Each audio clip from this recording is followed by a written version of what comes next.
Hey guys, so today we're gonna try to make a bee trap. We've had kind of a rough go the last couple of years with our bees, so we're gonna try to catch the natural ones that seem to be frequenting our property. So we're gonna redo our hives as well. Instead of doing the vertical hives, we're gonna try to do horizontal hives. Just gives the bees more of a natural layout. We've got a piece of our vertical hive here. What I'm gonna do is I'm gonna cut it straight in half, and this is gonna be our bee trap. We're gonna remake horizontal hives. So I'm going to rip this in half and then stack it on top of each other. So just the top half will have frames, and then the bottom half will be kind of a void. We'd read several times in several different places that they need to have that 40-liter capacity. So it just gives them a little bit to catch a swarm. Just gives them a little bit more area to move into, and then we'll set this trap up in our tree line. Set it for about 10 days, checking it, frequently to make sure if anything is in there. But 10 days is kind of the happy median. What you want to empty your trap into your hive after 10 days if there's any bees in there. Otherwise, they'll start filling up too much, and then they'll leave your trap before you get a chance to move them into your hive. So we're gonna get the saw set up. We're gonna rip this down, and then we're gonna put a sheet of plywood on the front. We'll make a small opening. We'll set our hives, build a lid, and then we'll set our trap tomorrow. It's getting dark on us tonight. We'll get what we can done and keep you guys along.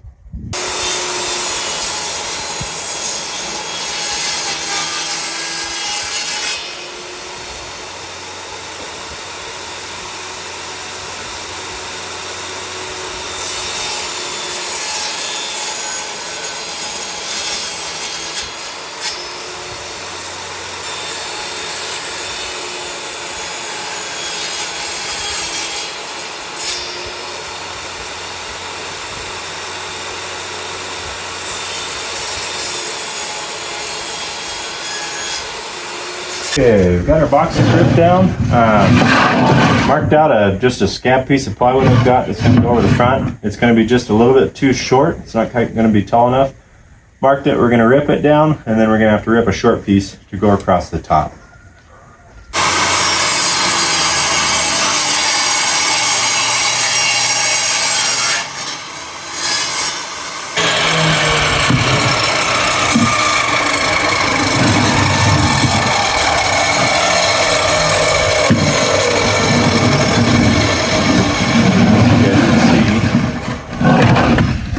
Going to stand on each other like that.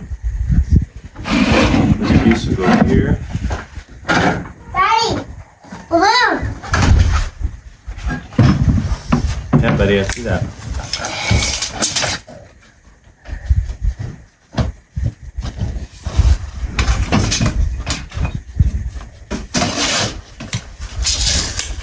Don't cut my balloon up.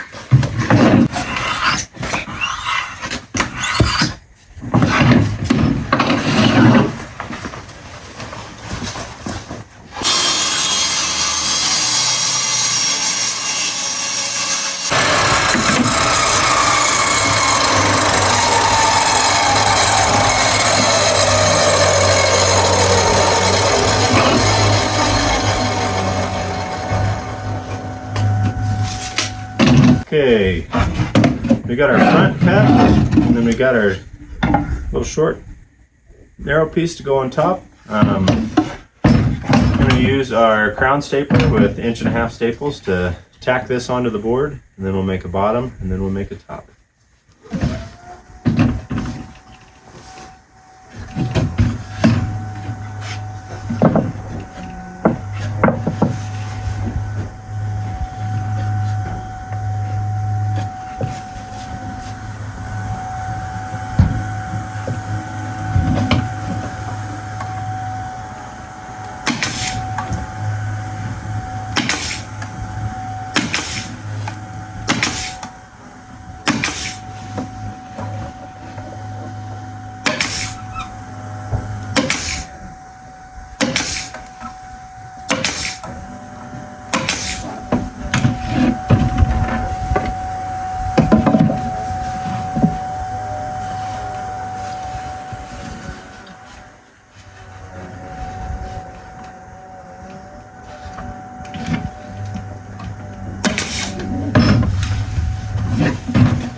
Okay, so we got our front on. We'll make our bottom out of another piece of 3/4 inch plywood.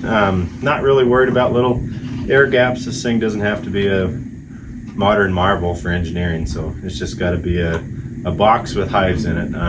Obviously bees will make their nests and their hives anywhere that they can. They're creatures of opportunity, so they'll make them in old trees, they'll make them in old dog houses we've seen, anywhere that they can get in to get out of the wind and really get away from the large majority of predators. So not really worried about any little crack here and there. Obviously does not have to be airtight. We're going to put a little inch and a quarter hole in the bottom there for them to get up into, and then down into the combs. And then we'll make a lid here. I don't know if we'll get to it tonight or not, but it'll come and it'll overlap the front and the sides. So get our bottom made up. I'm just going to set this box on here, line one side in the back, and then I'm just going to trace it. Nice, easy line to cut. We got our bottom cut. What ended up happening is I'm going to run out of materials, so I ended up, for the bottom, I've got a piece that's not quite wide enough, and then I've got a short scab. Like I say, I'm not worried about air gaps. I'd rather have a piece on the bottom that's pieced and patched together than a piece on the top. So what I'm going to do is I'm going to use this piece for the top. You can see I've got marked out where I was going to cut my bottom, and all I did was I gave myself an extra 1/4 inch for the top. It's going to have a little bit of an overhang, and then I'm going to have a trim piece that goes all the way around it to secure that. I could rip this on the saw and just rip this all down on the table saw and have a nice square cut. Instead, I'm going to cut it here, and then I'm going to cut it here, and I'm going to use a jigsaw to finish it off. I never know what I'll need later in the future, and I hate ripping down a piece of wood unnecessarily. So go ahead and get that cut.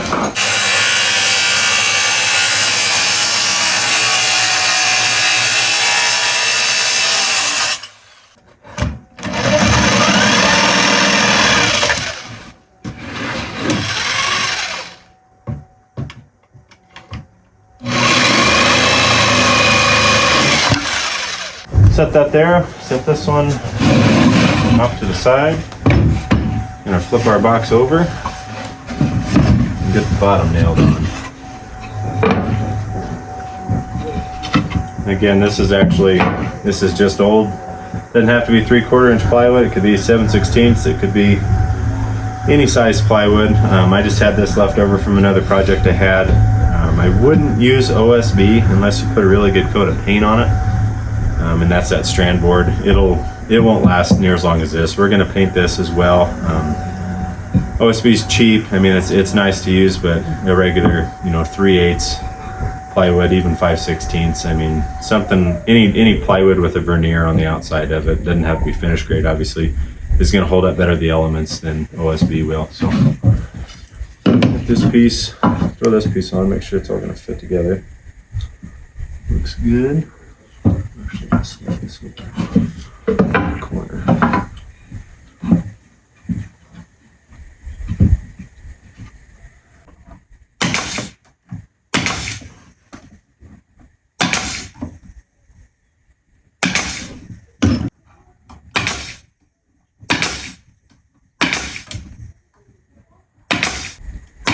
One more there.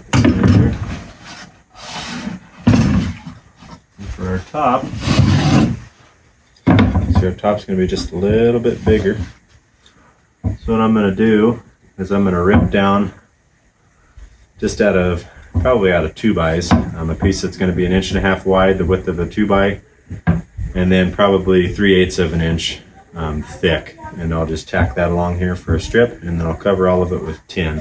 All right, what I did was I cut my 2x to the longest side of this, just to give me a more manageable length to run through the table saw instead of trying to run an 8-foot 2x4 through the saw. So got my table saw set at 1/2 inch. I'll rip these down in 1/2 inch fern strips, and then we'll trim that out.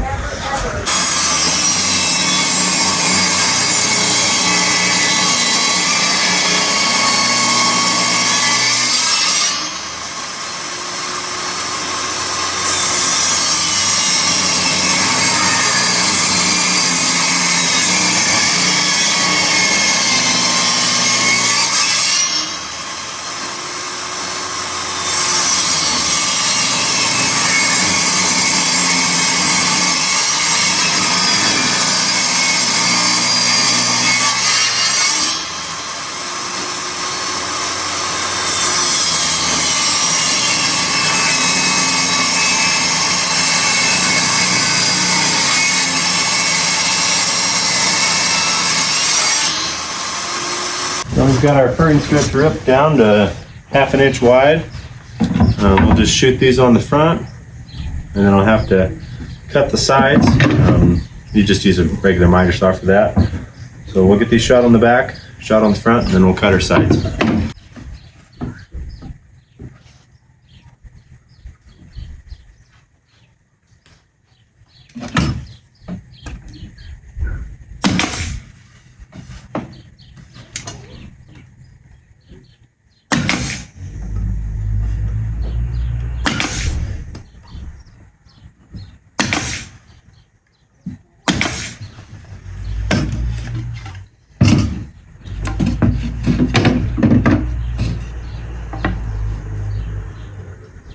Nine and 7/8.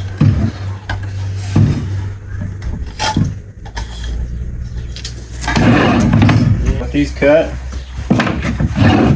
These tacked on.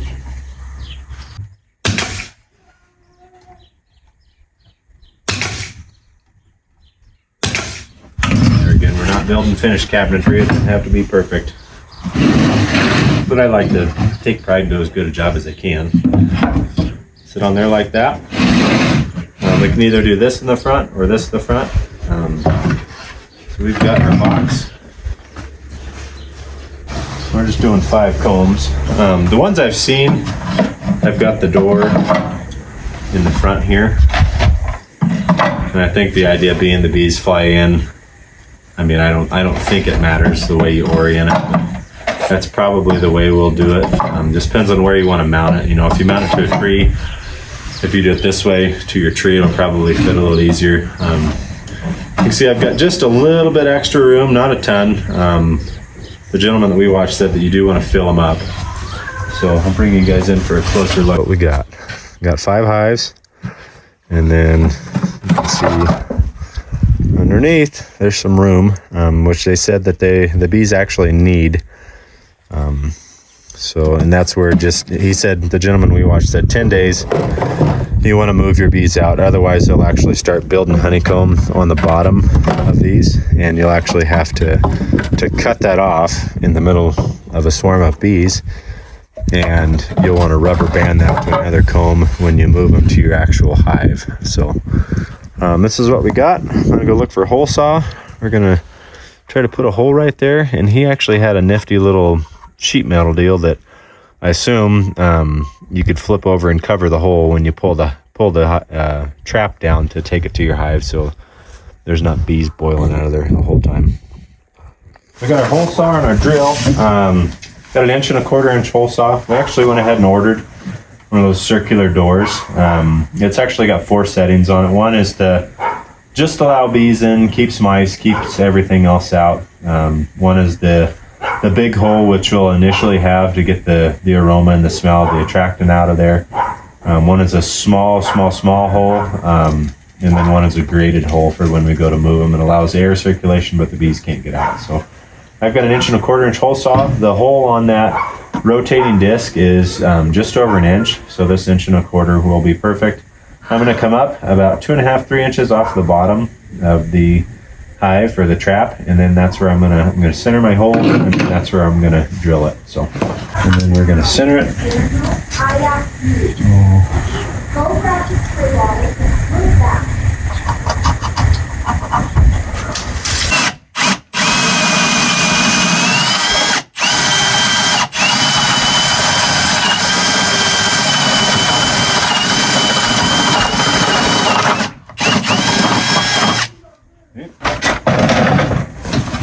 Dump the excess out. I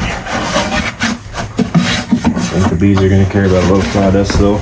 Probably get this painted tonight. I'm going to paint everything just in case water gets under that tin. Less likelihood of rotting everything out. But I'm going to paint everything, just going to paint everything red like it was. Get a lid on it tomorrow. I'll probably go ahead and set this out tomorrow, and then at a later date we'll sneak over there and we'll put that flapper door on it. So stay tuned. Thanks, guys.